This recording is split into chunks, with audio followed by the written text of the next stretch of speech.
மதுரை வாயில ஒரு புள்ளிங்க தலைப்பு செய்தியில வரும் எங்களோட பேரை கேளு புயல் செய்யல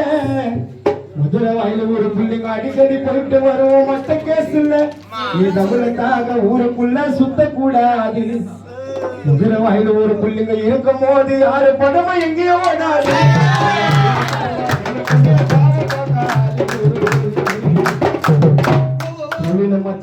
சாமா என்னைக்குமே பாவம் பார்க்காது மதுரை வாயில ஒரு சிசிய பிள்ளைங்க யாரு கிட்டிய சனில